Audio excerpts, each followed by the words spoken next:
Namaste. All that we have read so far is a preparation for all that is to come. There are three key words in Sri Aurobindo's metaphysical understanding of life. I won't use the word yoga because that brings another key, another dimension. So, one is evolution, the second is transformation, and the third is divine life. And the next three talks will be centered around that. So, evolution is a word which has been used, it's been known even without using it, it has been known as way back as ancient Vedanta and Tantra. Vedanta speaks about the evolution of a soul going through the human body. It doesn't use the word exactly evolution, but it says that human body is a vehicle to carry the soul to a point where it can finally launch itself into the absolute through moksha. So this Vedanta. Tantra actually speaks of evolution of form and the soul. So 84 lakh yoni or whatever, the present consensus may be, the soul transmigrates through all of them, eventually reaching that high peak point in humanity from where again it has to launch itself into the absolute. So its purpose is over, and if it doesn't, according to the spiritual theory, it comes back and keeps moving in the cycle. Even if it remains human, it keeps just moving up and down the cycle until it releases itself from there. Then, of course, this is not only in India. Greek philosopher Pythagoras, known for Pythagoras, theorem, actually gave the theory of transmigration. He is one of those whose transmigration theory comes so close to Indian thought. Then, apart from that, there have been those who have been speaking of evolution in terms of emergence of faculties. Nietzsche spoke about coming of Superman, who is more like the Darwinian, through a natural selection, the more powerful person, humanity or a superhumanity of the future will crush this and move up the ladder. So these are the various theories and then there is of course the material theory, the scientific theory of evolution, which is of course in Indian theory again you have the Dashavatar, which is again the form and the consciousness. But the scientific theory owes itself more recently at least to Darwin, and Darwinism is very simply that there is an evolution of species that takes place. It doesn't speak about individual evolution, which Vedanta speaks about, but species evolve and based on heredity and based on certain selection at the genetic level. So there are mutations which are random, and out of that, nature selects those mutations which are better in terms of adaptation. So the whole theory is about survival of the fittest, but fittest is not about strongest, but somebody who is better adapted in every way is the one who evolves. Upon this, there is another theory which even talks about not just the material side, but though the word consciousness is not used, the word used is animism, the life energy inside. So that is Lamarck's theory, and Lamarck's theory is a little different. Lamarck speaks about evolution. But he says that basically, it's very interesting that a species can acquire certain characteristics because it is met with a challenge. And the examples are, for instance, giraffe, because the trees had high up things to eat, so it stretched its neck. Another example of elephant. So elephant trunks were much shorter, but because they had to gather food from above, so again they stress the trunk. But this is one part. But more important and interesting is that once you have acquired it, these can be transmitted by the genes to other generations. So this is something very fascinating because it opens doors to a whole revolutionary way of thinking. And even in modern times, there is a very interesting there are studies which have shown something very interesting, that yes, there could be truth in it. For instance, now India is regarded as the diabetes capital, because people have a lot of obesity and store a lot of fat in the central obesities, fat in the belly. Now, this was not so earlier, but what happened is that there was a famous Bengal famine because India was neglected. The Britishers, they very highly civilized people, they neglected Indians because they thought they are not worth living. Only they have a right to live. So all the wheat and grains were given to the British soldier. Very cultured and civilized people, highly intelligent and intellectual. So that's a pun. Okay, don't take it seriously. But that's how we define no civilized nations, by how much English we can speak and how much we have studied in Cambridge and Oxford. But this was the product, so end product. So when they did, when England, particularly India, particularly Bengal, is a very famous famine. So what happened after the famine? Because there was very little food. The Indians during that time, they acquired a genetic trait of storing food. Where do they store it? There is no food outside. So they converted a lot of food into fat. And this fat was stored in the belly. This is actually documented. I am not making it up, okay? You can go and search and study. Now, later on, there was no shortage of food subsequently. Today, we don't have shortage of food. We are the ones who are supplying this nature's karmic law. So we are supplying wheat during this crisis and all this. But the interesting part is the capacity, the gene that was acquired to store food continues. So there is a transmission of acquired characters through genes, meaning thereby you can actually impact our genes by the challenges of life and how we respond to them. So this is one part of it. So there is the scientific theory of evolution which speaks about the outer evolution of form. But how exactly it takes place, nobody knows. And as I said, the reason why form is there is because consciousness must stabilize itself into something. It must build a house. Otherwise, if you don't have a form, it will come and it will collapse. So there has to be something to stabilize the form. And the form itself must be commensurate with the level of evolution. If there is a different kind of it's like if you have to run an electrical car, you can't just use the same car and suddenly say, I will somehow plug it with electricity. No, it will blow up. You have to use a different kind of, the outer body may be same or similar, but you have to use another kind of engine, another kind of mechanism inside to draw it from the electricity or to draw it from the solar or to draw it from water. The whole inner mechanism has to change, inner engineering. So in the same way, there is a change of form which takes place to accommodate a different level of consciousness which evolves. Whether it evolves because forms evolve, that is one kind of theory which is a bit absurd, because where does this consciousness suddenly come in? The other is, which is more closer to something like Lamarck, that there is a effort inside. For whatever reason, there is a challenge and there is a crisis and there is an effort inside to grow something. And the form itself changes as a result of the pressure of the consciousness. So when we see lower down the rung, for instance, reptilian world doesn't have any kind of thinking. Cobras can have some little rudimentary brain. Otherwise, they don't think. They just reflex action. So if you step, it'll bite. You may do puja to Nag Devta, that's okay. That's the symbol. But don't start taking actually a Nag Devta, putting in a house that, I will worship him. No. So you place milk, he comes, he takes it and goes away. So, but because it doesn't have that kind of emotion, that's why it's called a cold-blooded. It's not cold-blooded because of that. But it is very interesting term that it actually has no emotions. It doesn't feel that it has killed a little boy or a child just like that. But then as you go up, this snake began to fly. Now why it began to fly, it is very interesting. And even just today, as we are talking about it, there is a discovery of one of the most gigantic and most dangerous species of lizards that ever came into existence. They are called flying lizards. And that lizard was about 30 feet tall and or maybe more than that. And the wingspan was 9 meters. So you can imagine.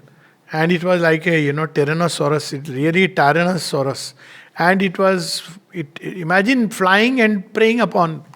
So this clumsy lizard, this is interesting because the danger of the reptile became manifold with the coming of this kind of lizard. And yet nature used it to create a bird, which is so beautiful. So we must understand that nature works in ways which are very, very complex. And when, of course, now we don't have that Tyrannosaurus, it has gone away. Now they have found, after God knows so many thousands of years or hundreds of years of search.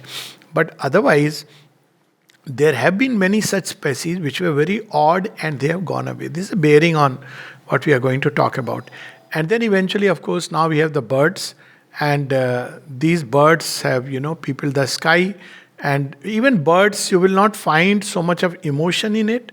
But then, as the four-footed animals come in, they are the ones where you see the stir of emotion.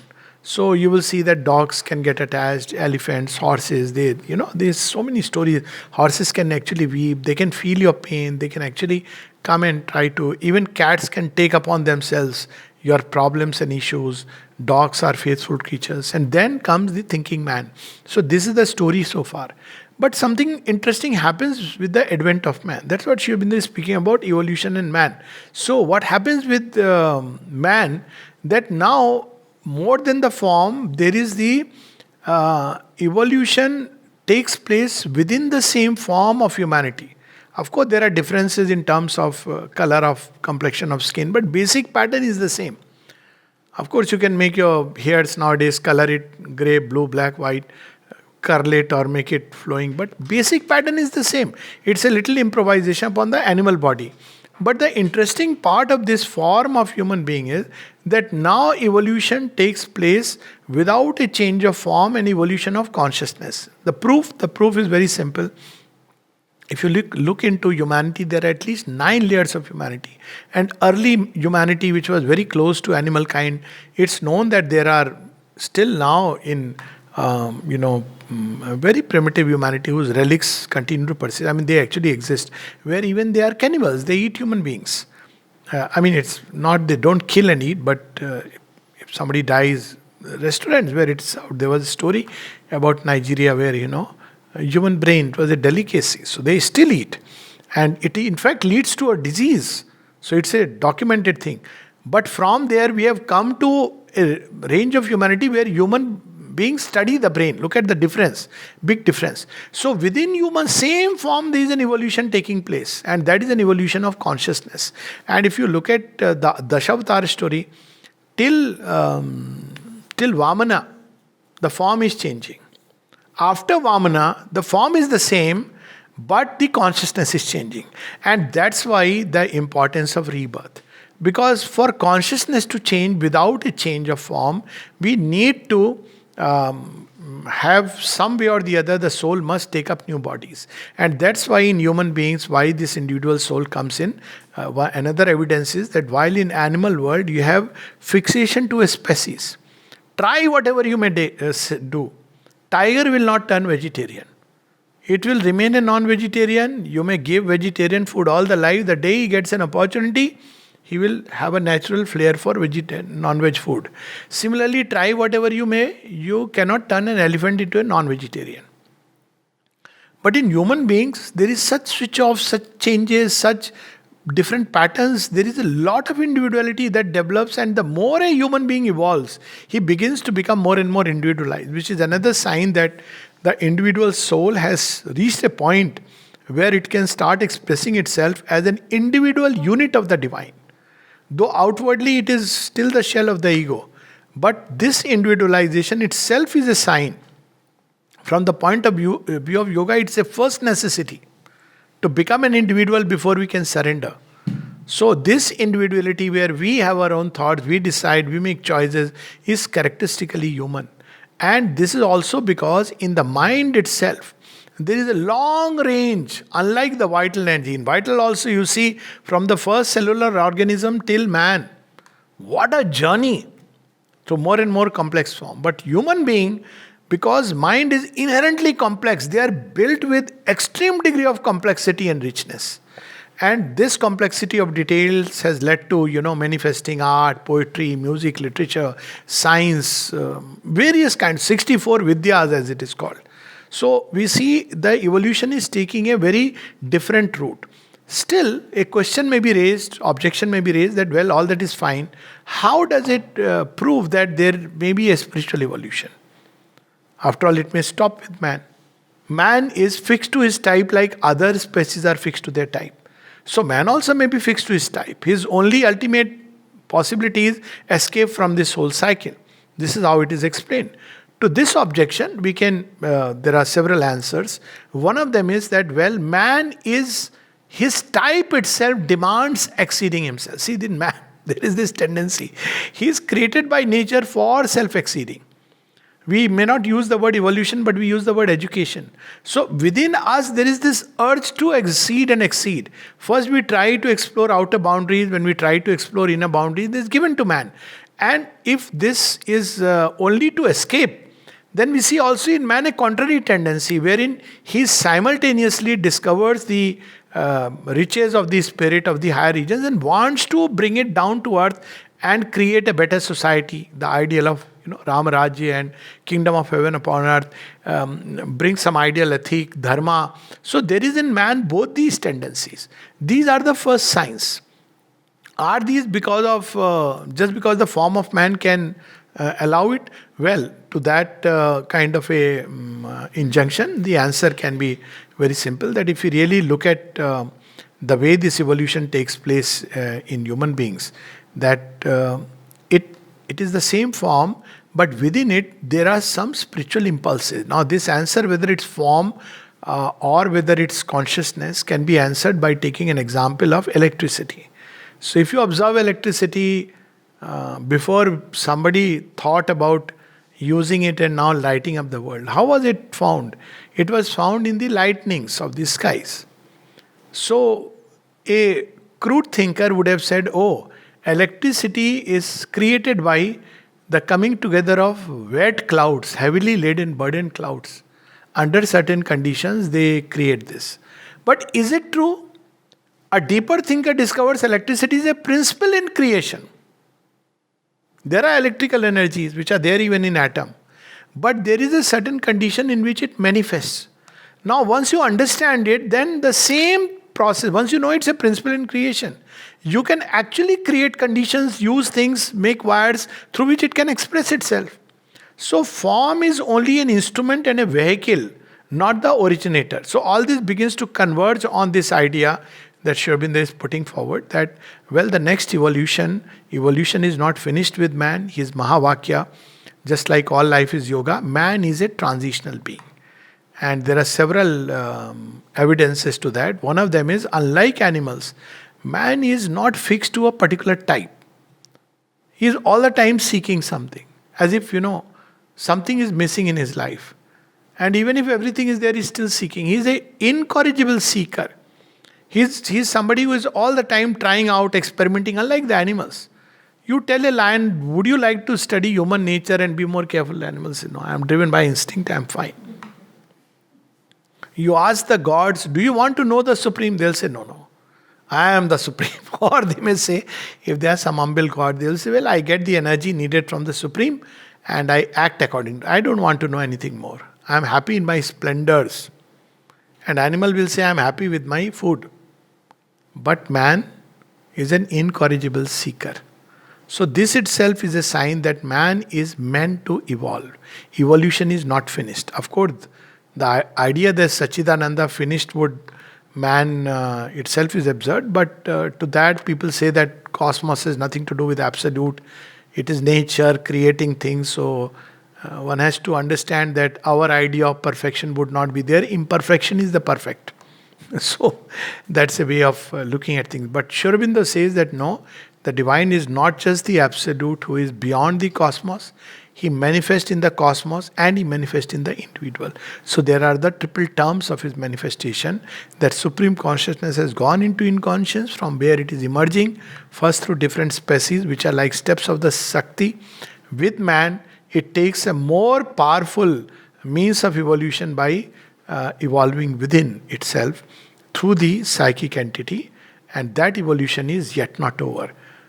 A last objection can be, not objection, but okay, maybe man is meant to evolve spiritually. But could it be that a new being will suddenly come and occupy the spaces in some prepared bodies, in some prepared organs, or prepare an organ, and man will not be the step? Now, this is something which is a catch-22 situation, because nobody has ever observed an animal evolve. So, but the problem there is that to imagine that a being will come, suddenly take up a body and completely transmute it, is a far more difficult proposition than it evolves from within and thereby manifests the Superman or the supramental being. Nevertheless, this question Sri Aurobindo left hanging before the supramental manifestation. There is a famous letter. Is supramental evolution is going to be, manifestation is going to be upon earth. But whether man is the chosen species or the supramental has its own way, picking up bodies, picking up brains, hearts, transmuting it, that was the other possibility. But in this second one, the problem is mediating stair is lost. If you don't have a mediating stair, you will have supramental beings who will make this earth a beautiful place. But what about the rest of creation? All this is very beautifully described in Savitri. So man will remain as a mediating stair. And now that the supramental manifestation has taken place, it is humanity, this consciousness will start changing us, even the form from within, so as to embody and manifest the supramental consciousness. And now it makes sense, now we understand why Mother gave so much importance to the physical education at one point of time, just before the supermind was manifesting. But the bodies are not ready and strong enough. And first is the brain. Brain must be ready and strong enough because it'll start with the brain. Brain is right now the peak of human evolution. And that's why we should read the Life Divine and Savitri, because it'll prepare the brain. If brain can receive that consciousness, see, Sri Aurobindo's, the golden light came down into my brain, the grey rooms of my mind untouched became. A bright reply to wisdom's occult flame, a calm plane, a calm illumination and a flame. It must come here first. This should be ready and strong to bear. Plastic, to be able to bear the impact of the supramental forces. Mother speaks about it when, it touched the brain and it was like as if head is going to burst into 1,000 pieces. And then the speech is the next. The golden light came down into my throat and all my speech is now a song divine. Then the heart and the lower ranges. So this is the process through which it will take place.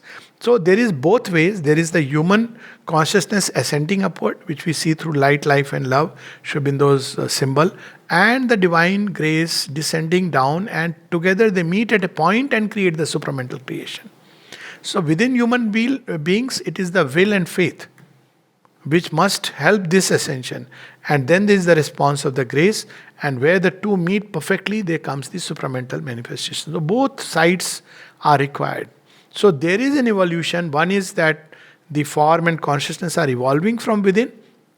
The other side is that something from above comes and takes hold of the consciousness which is struggling to evolve and gives it a fillip and takes it forward. So both are required. It's not like suddenly it will come and occupy an invisible entity. It will occupy, it can do it, but normally if it does that, then there will be mediating link will be lost. And that's why Sri Aurobindo is not doing it as an abrupt miracle. So there has to be effort, as training. And when there is training, like the Lamarck's giraffe, so it is training toward the height. I love this picture, Lamarck giraffe and the elephant trying to reach out. It cannot. So it stretches. So we try to understand life divine, we cannot. So we stretch until the time when we can open, connect, and then that there is a meeting point. That's what yoga is. And that grace, that higher consciousness begins to change us. So both meeting together is the process of evolution. And as I said, there are signs of this emergent evolution in the form of the spiritual man. It's still the spiritual mind, but the thinker who is, the spiritual philosopher, let me put it like that, the idealist, the dreamer, the sage, the mystic poet, all these are glimpses of something which is going to come. And what is going to come is much higher than that. It is not sage, seer, Superman transcends all of them. Because it's not just in the mind or a corner of the heart that he'll be illumined. He'll be completely new consciousness through and through in everything. And finally, even the body will undergo the transmutation. So what Sri Aurobindo is creating is, there was Dilip Kumar Roy once told to Sri Aurobindo that somebody has written a poem on you, and the poem goes something like this: Hail, O last Rishi, Sri Aurobindo, Like that. So, hail, O last Rishi. So, Dilip Kumar Roy said very disappointingly, sir, if you are the last Rishi, so we all have no chance. He is in a way condemned your work. And look at Sri Aurobindo with his humor. He said, no, no, no. Yes, he is quite right. After this, you won't need Rishis, you'll have Superman. So, he is the last Rishi and the first Superman. So, he said that, that age is gone because that was the high peaks.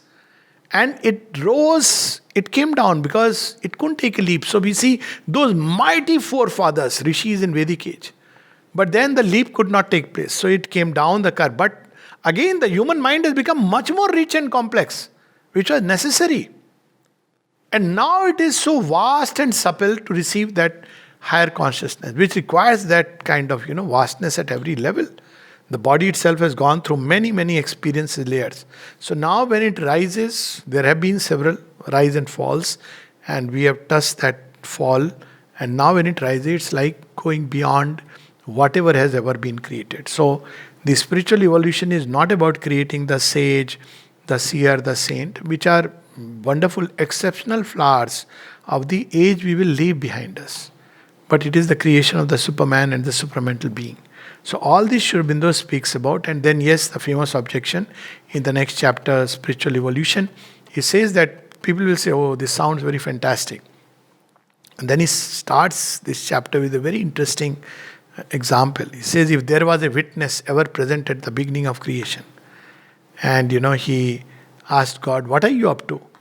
He would have said, wait, I'm going to create something. Like if God said, I'm going to create poetry, music, song, forms which will do that, I said, sir, please don't fool me. Tell me straight what you are going to do. He would have said, immediately I'm going to create matter. How can this tremendous energy which is so hot become matter, forms? And God would have smiled and said, wait. Like farmers know what is the seed inside. So you ask a farmer what is going to come. He will say rose plant or he will say the banyan tree. As how do you know? Nothing I can see on surface. He'll say yes, because you are not the one who has planted it. I am the one who has planted it. So Sri Aurobindo can give this reasoning. But he goes through this other reasoning. That the witness asked God, and God would have said wait, and then matter was formed. Then again he would have asked, now what? And he would have said, wait, this matter will begin to squeak and fly and climb and run. You must be amusing yourself with all these stories, myths. It cannot be. So God would have said, wait. How much time to wait? 1 million, 2 million, 5 billion years. See, Earth took 5 billion years to cool. And then the first forms appear. What were those chinna forms? Small little one cellular organism. And then if you take from that point of time till today, if you put the entire evolution on a 24-hour clock, entire evolutionary history of forms from, condensed matter to man. Man was born just a few seconds back. So witness would have said, what do you want to know? No, man will come. What is man? He'll be a two-legged creature which will become one with me. Sir, please don't say such stories. And then said, even if he came abrupt, suddenly that witness, he would say it's a miracle, all right. But it doesn't mean that something else will come after this. So there will be a lot of, this evolution will be known to those who are actually engaging with it. For a long time, you will see no change or little change in the surface consciousness and certainly not the body. So those who are expecting suddenly to see within oneself or within others luminous body, they come and ask in the ashram, show us the specimen, the first Superman.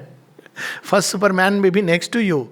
The person you have asked may be Superman, but he is not good. I am the Superman.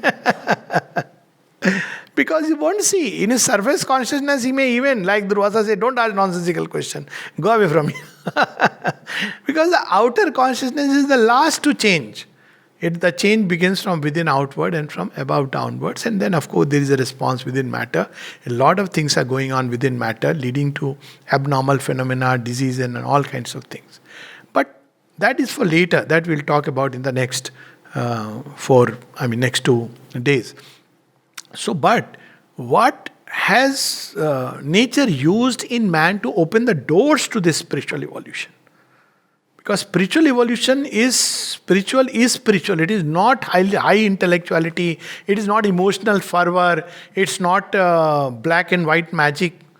It is not occultism. None of them has anything to do with spirituality. Yet nature used these four doors to open us to this spiritual evolution possibility.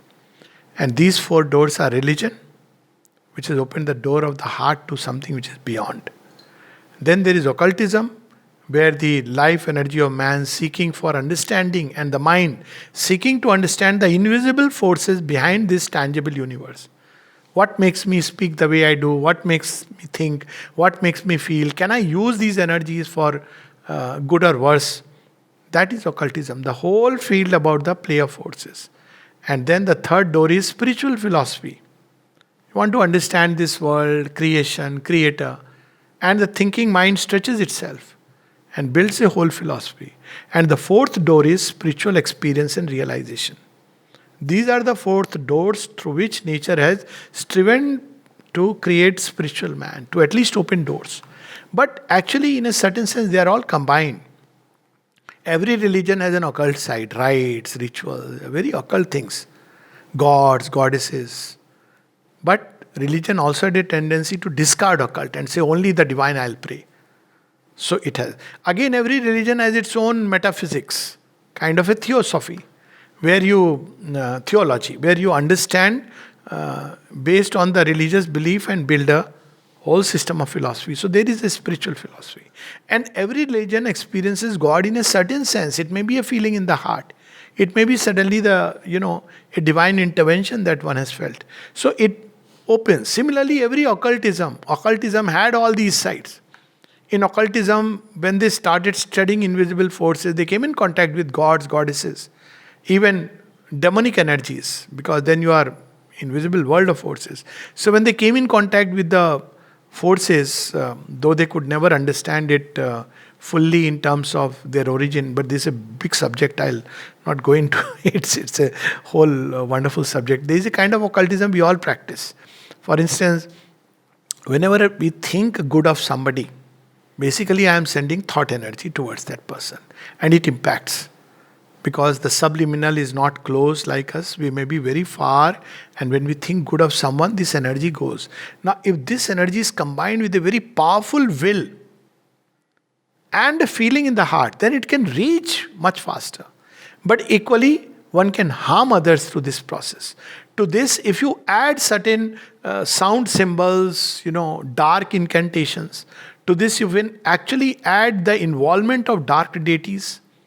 To this, if one can add certain, charging some material objects which can be charged by this means, then you have a full-blown occultism, which has both sides, white and black. It's called in Europe in the West as white magic and black magic. In India, it is, the good tantra, which is meant to benefit people, help, and the dark tantras, which, tries to harm people, malevolent kind of energies. So this occultism developed. But again, it had its religious side. When white occult came in contact with these deities, it started worshipping them. Even sometimes it worshipped dark, malevolent deities, like Hitler. But that religious sense came that there is something higher and beyond to which our consciousness must bow down. Then occultism made its own theory. So there was a kind of spiritual philosophy. Then spiritual philosophy again included everything. When people wrote, there is some kind of a thing that there is a greater power, a higher power, which is behind this world, and that's how religion came, human thought created. Something of that religious sense came.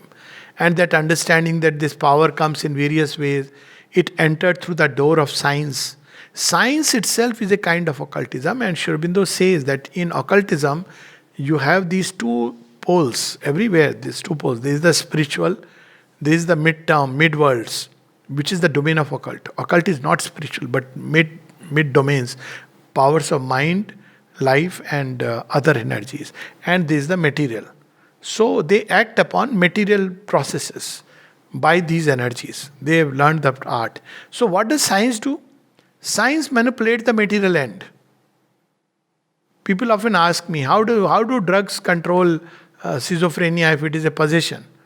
Because what do the drugs do? They close the gates in matter. But you remove the drug and the whole thing comes back again. And that consciousness will take other routes. So the problem of that approach is, one, it will never give a perfect answer. You see, you keep multiplying drugs, the disease will continue because they are the impact of adverse forces. At the same time, if science has the power to manipulate at the material and the play of these forces, we can imagine what would happen. And Sri Aurobindo wrote this danger way back. The Life Divine was written in the second half of the previous century and revised in the fourth decade. In the second decade and the fourth decade, which is 40s. So you can imagine that time Sri Aurobindo is cautioning. So what is its practical implication? Who pushed man to create nuclear weapons? It was the adverse forces. And he got the secret, I can destroy, I can slay. Now she says the moment you have nuclear weapons, these forces will push you to use it. They want devastation upon earth. Same with, many of these drugs which manipulate the end at this level. So there was a medicine some time back which was called as the bliss drug. So you take it and you are happy. You take this medicine. Now what happens? What's wrong with that? Well, when you create happiness artificially, again you had these drugs of abuse. I am talking of psychological drugs, but you have drugs. What has happened? It has taken away from you the entire evolutionary urge. Pain comes as a challenge and you grow. So what happened to that section of humanity which is on these medicines as the quick way out? You stop evolving, which is the worst thing to happen. Because the urge is taken away. But there is a section of humanity which will evolve because it has that urge, conscious urge. So this is how this kind of manipulating the occult forces in science has created this difficulty. In pure thinking mind, spiritual philosophy, it has often discarded religion and occultism both. But at the same time, you will see that there are philosophies which accept and agree. You have this, books like Karl Popper and then, this Nobel laureates, Einstein, the sense of the mystic which enters into them because when they study this universe and build a kind of philosophy around it, they understand that it cannot just happen randomly. So spiritual philosophy, thinking mind has stressed itself to understand, and through that also there is an evolution. So we have the intellect, the heart and the life parts, will, striving to touch the spiritual consciousness. And then of course there is the last door, mystic door, where there are actual glimpses, spiritual experiences and realization. But the problem there is that this is the way up till now, the practices, mystic practices, they invariably disconnect us with here, the earthly reality. So while you have the glimpses, which are wonderful, there is the bhakta who lives in the ecstasy of the divine. There is the man of wisdom, the sage. There is the hero warrior even. There is somebody who dedicates all the actions and becomes an instrument of God. Yet, there is a disconnect between the knowledge which he acquires, the power, the love that he experiences, and his outer life, his body. There is a disconnect because it opens a door, very powerful door. It is the most authentic door towards spiritual consciousness. That's how Sri Aurobindo puts. The other three can be taken as window openings. You have a window through which you glimpse. But spiritual experience and realization opens a door, literally a door, through which you can walk out, feel that wonderful air, but you don't know now how to bring that air into this house. So when you enter the house, it's the same mess. So this emergent spiritual evolution will be completed eventually by the full manifestation of the supramental force. That last question, whether man will be, you see, that is the big question that right now the supramental wave is carrying us forward. If man misses the bus, there are many human beings who don't know, who don't care, who are happy. Let's get photo shoot. Let's get, they come to Pondicherry looking for which is the best place to eat. Where do you get wine, quality wine? And you tell them there is divine also. The best quality wine. Its nasha will never utro. Sorry for the English rather. But they're not. So what will happen to that humanity? Right now it's riding on a wave. So it is having some openings here and there. But if it doesn't take that, whether it will collapse back or it will still continue? That is a question which is left hanging. A section of humanity is bound to collapse because that power has started working, it's misusing it. But that misuse should not worry us, because, like any new power that comes, initially human consciousness misuses it. It's at the mercy of the previous power. So, right now, that consciousness is at the mercy of the mind. So, mind is trying to understand the supermind. In the process, it is becoming undermined because it wants to be overmind. The spiritual consciousness is overmind. You see, you cannot understand the supermind. You have to become that. So, but still it plays with words and theories. It's okay. It's a stretching out. But eventually at some point we have to engage with it directly. So these are some of the key ideas, and we can just read some interesting passages on the emergence. It is true again that it is difficult for man's mind to distinguish entirely the soul or self or any spiritual element in him from the mental and vital formation in which it makes its appearance. Because it's appearing. So what happens? Like a baby in the womb. How do you know? You know by the mother. Certain things are happening to the mother. Do you see the baby? No. Now you can do the ultrasound and actually see. So it takes the hue of the mind. So it appears as if it's nothing else but another possibility in the mind. It is still the mind. That's how Western psychology confuses the mind with the spirit. But when actually it is disengaged, then you know. Somebody who has experienced the psychic being knows, yes, there is a difference. By its actions, by its, by that state of consciousness, many things, there is a reversal of consciousness. That's how the mother describes it. Complete reversal. But until then, there may be that, is it really my soul? Is it my spiritual higher consciousness? Is it mental? So if, depending on whom you meet, if you meet an authentic spiritual person, he will tell you whether it's the genuine, authentic psychic feeling or something else. But you meet a mental person, he will say you are going mental. Consult a psychiatrist.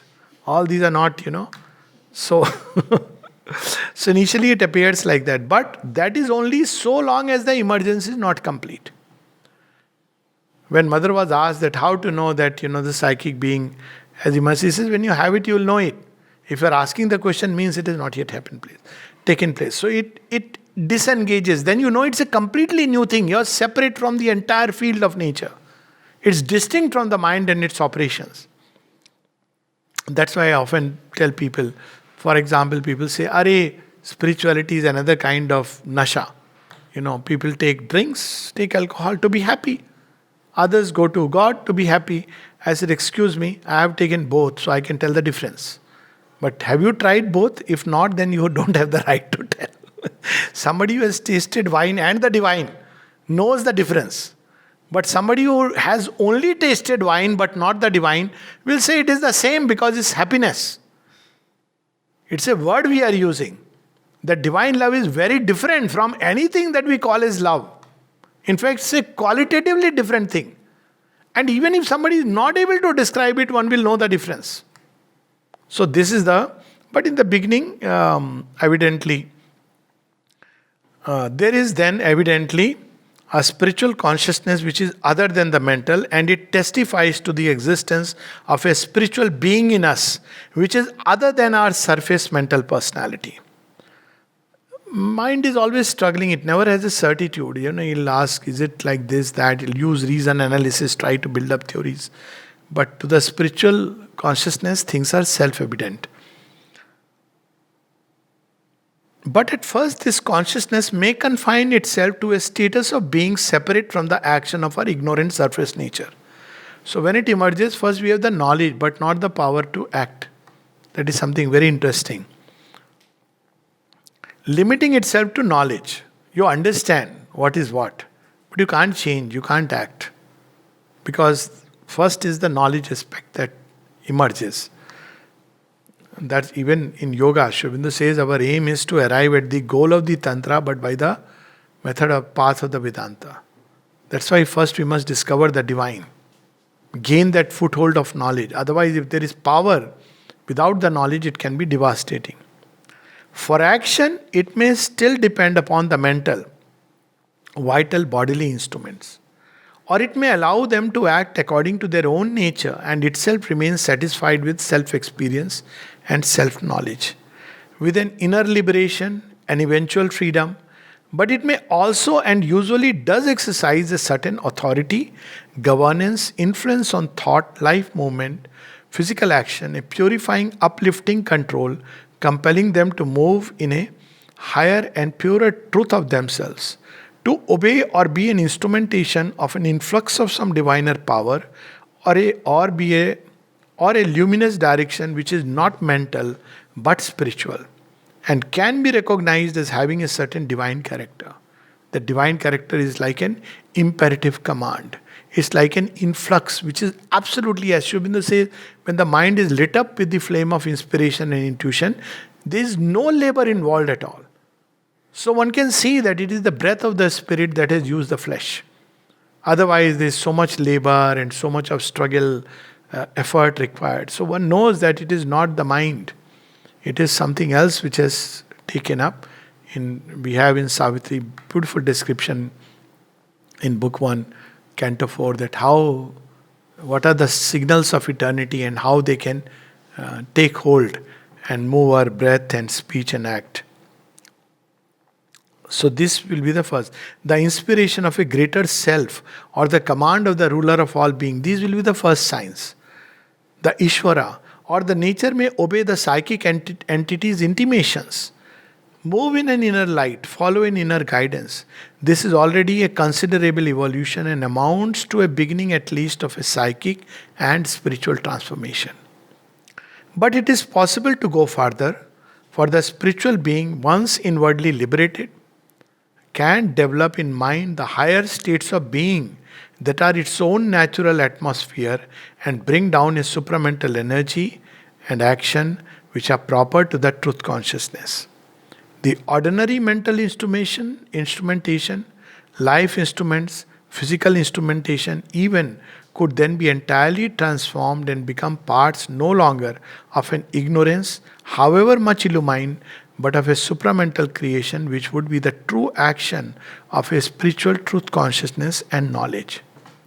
This is the ultimate possibility. But in the beginning, there will be a lot of error. And we should not worry about it. In the sense, error is justified because it's an approximation to find the truth. When they say, therefore, error is justified of our children. If you straight away say that you will act only under the direct supramental intuition, one will not act at all. So one learns, grows, things are right, they are mistaken. Then slowly this develops. But if one blocks the way by saying, no, it is not possible, I made a mistake, even one doesn't understand initially that what one is calling a mistake is not a mistake from the deeper and higher standpoint. So all this grows as one grows in consciousness. So therefore Sri Aurobindo says, but the error so created comes very much in the way of a true understanding. And it must therefore be emphasized that spirituality is not a high intellectuality, not idealism, not an ethical turn of mind or moral purity and austerity. These things have nothing to do with spirituality. When Mother was asked supramental consciousness, she said it needs wideness, plasticity and equanimity. And there are many things which have nothing to do with the supramental consciousness. But, people practice them as if it is spiritual. Supramental consciousness will throw it out. Then she was asked that, what are those things? She said, for instance, certain moral ideas, ascetic ideas in India about spiritual practices, like waking up in the morning at 3 o'clock and doing certain practices, that nothing to do with spirituality. You may do all these exercises, may be far away from spirituality. Then she was asked more. Then she said sanctity of marriage. There is nothing about deeper. It's a social thing and it has its place in the human evolution. But to turn it into an absolute rule. So supermind is not going to respect all these things. It will bring in truth and readjust everything and reshuffle all these things.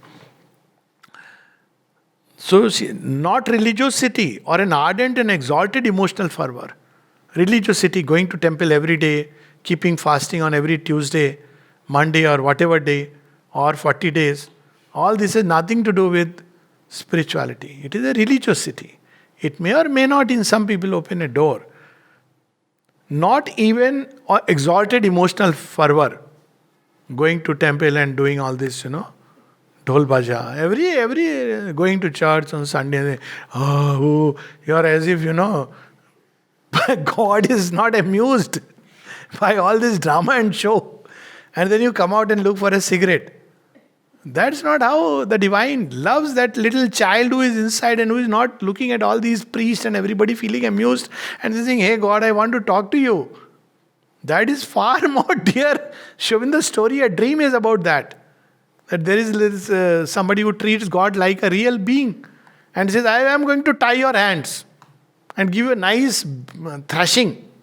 Why have you made me, who worships you twice a day, thrice a day, Hari Mohan in such a poor condition and a thin Kodi seal as 3-storied house? And God said, this is what I like. You have treated me like a real living person. And not, going there out of fear and doing all this and coming back. So it is not all these things. Not even a compound of all these excellent things. They have their place. A mental belief, creed or faith, an emotional aspiration, a regulation of conduct according to a religious or ethical formula are not spiritual achievement and experience. We should be very clear about it. These things are of considerable value to mind and life. Their places that tame the vital in us, the animal in us, need it. So sometimes you give religious authority, sometimes you give a social sanction. So it helps. So, one day a woman keeps a fast for the man, Karwa Chauth. Man believes erroneously she loves me. She doesn't know that he must live a life for her own good. So they maintain a social order that one day is good enough. I don't know what men do to make, but this is how these things have nothing to do with spiritual life. These kind of vrat upvas, but they have value to mind and life. They are of value to the spiritual evolution itself as preparatory movements. Okay, you at least believe there is God. You believe that your prayer can help. Disciplining, purifying, or giving a suitable form to the nature, but they still belong to the mental evolution. The beginning of spiritual evolution, experience, change is not yet there. Spirituality is in its essence an awakening to the inner reality of a being, to a spirit, self, soul, which is other than our mind, life, and body. An inner aspiration to know, not a mechanical prayer from a standard prayer book. An inner aspiration to know, to feel, to be that, to enter into contact with the greater reality beyond. Not satisfied just by praying every day and paying our debt to God. I want to be yours. I want to be one with you, to be your instrument, channel, whatever way. And pervading the universe which inhabits also our own being. To be in communion with it and union with it. And a turning, a conversion, a transformation of our whole being as a result of the aspiration, the contact, the union, a growth or waking into a new becoming or new being, a new self, a new nature. So this is what is truly spirituality, and the rest I think we have already spoken about. Let me just see if toward the end there is something, otherwise we can take up questions. Yeah. So, Aurobindo reminds us that it's not like suddenly everybody will wake up to a supramental creation. It won't be. There will be first a few. Those who have reached that point where the evolutionary energy has become very active. Why it has happened, past lives or constitution, destiny, whatever way. But it will happen from that. And he reminds us the truth of the spirit is a truth of being and consciousness and not a truth of thought. Mental ideas can only represent or formulate some facet, some mind translated principles or power of it, or enumerate its aspects. But to know it, one has to grow into it and be it. Without that growing and being, there can be no true spiritual knowledge. It's not a book knowledge.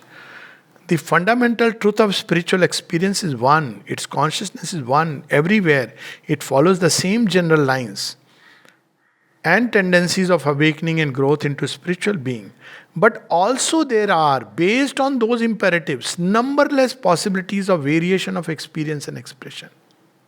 The several angles of approach, several different aspirations. Based on that, the divine reveals himself. The centralization and harmonization of these possibles, but also the intensive soul following out of any line of experience, are both of them necessary movements of the emerging spiritual consciousness force within us.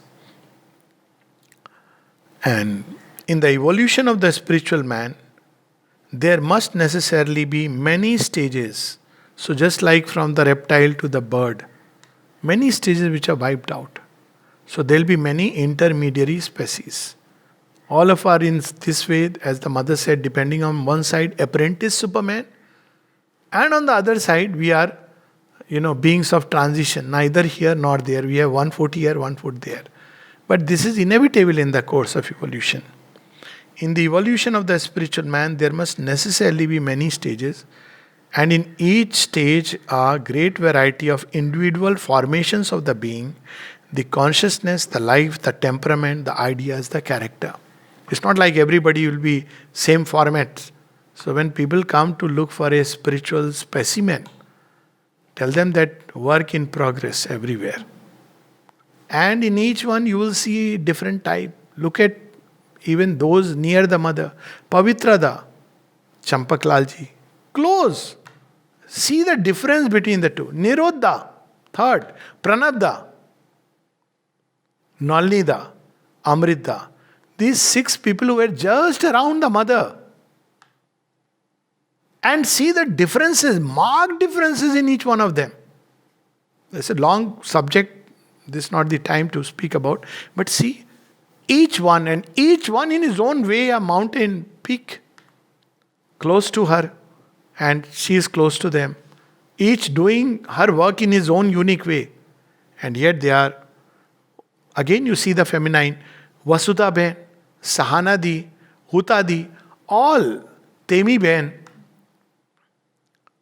not to forget Champa Ben, Lalita Di, all of them unique in their own way, but again different.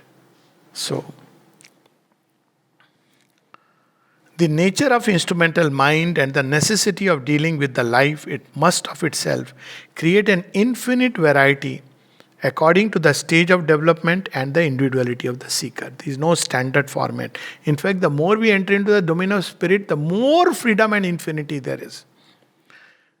But apart from that, even the domain of pure spiritual self-realization and self-expression need not be a single white monotone. The same Shiva, when Ravana saw him, he gave that, Shivastakam and became, he said, he wants that might. And the same Shiva, when Nandi sees him, he gives his life to him. The same Shiva, when Vasuki goes to him, he says, just keep me with you. The same Shiva, Chandrama says, you are my redeemer. Otherwise I'll die. So he says, okay, I'll hold you on my forehead. It's the same. The same Shiva, Prajapati sees him as a threat to the world. And the same Shiva whom Ganges says that, hold me in your jatas. So it's the same reality but experienced differently by different seekers. There can be a great diversity in the fundamental unity. The Supreme Self is one, but the souls of the Self are many. And as is the soul's formation of nature, so will be its spiritual self-expression. A diversity in oneness is the law of the manifestation. The supramental unification and integration must harmonize these diversities. But to abolish them is not the intention of the spirit in nature. So spiritual evolution is not about everybody will wear the same clothes, do the same thing. No, it's a adventure in that sense. And yet, it is the same Krishna around whom all are dancing, and each thinks he is mine alone. That's how people thought. Mother is mine alone, I am closest. Some sensible people knew. Don't take it to head. But there are people who felt she is mine alone. But then she is everybody's and everybody belongs to her because she is in all and carries each one along the trail of their own nature, their unique past, and their yet more unique future. Ah, Yeah, please. yes, yes, Sir, I please. wanted to I wanted to ask, because you in the context if you mentioned getting up early in the morning, and so in that context, the importance of isn't that a discipline that is needed for the body? Getting up at a certain time, eating certain kinds of food, or Yes, so that's what Sri Aurobindo says here, that it is good for disciplining the mind and body and the life impulse, but it should not be mistaken for spirituality. Many people believe that somebody wakes up in the morning, takes a bath, and does some religious practices, so the person is spiritual. That has no connect with that. So we must not confuse these things with a true spiritual evolution. These things are good. Any disciplining of body and mind. That's how I read that passage where it says they have a value in disciplining the body and mind and the animal instincts of man. But they are not spiritual. That's all that we must understand. That spirituality is something else. It's that conscious aspiration through which one wakes up. This aspiration may go on. I have seen people, in fact, in one of the places, the mother says only two things are required: to have that thirst and not to cling to any form of life. And form means a format of life. So, something very interesting, she says, if you have that thirst, that seeking, even the extravagances of an American youth are a path. So to carry that seeking inside, whereas what happens many times with people who follow a certain routine, a religious routine, let's put it like that, are so satisfied with that discipline, so much they have this feeling that they are already spiritual, whereas it is just a kind of either a religious thing or a mental discipline, which is good, nothing wrong with that. But one should not mistake it for a spiritual life. That's all that is required to understand there. Okay, so thank you so much, sir, again for clarifying our doubts. And now we will observe a minute of silence and then we can call it a day.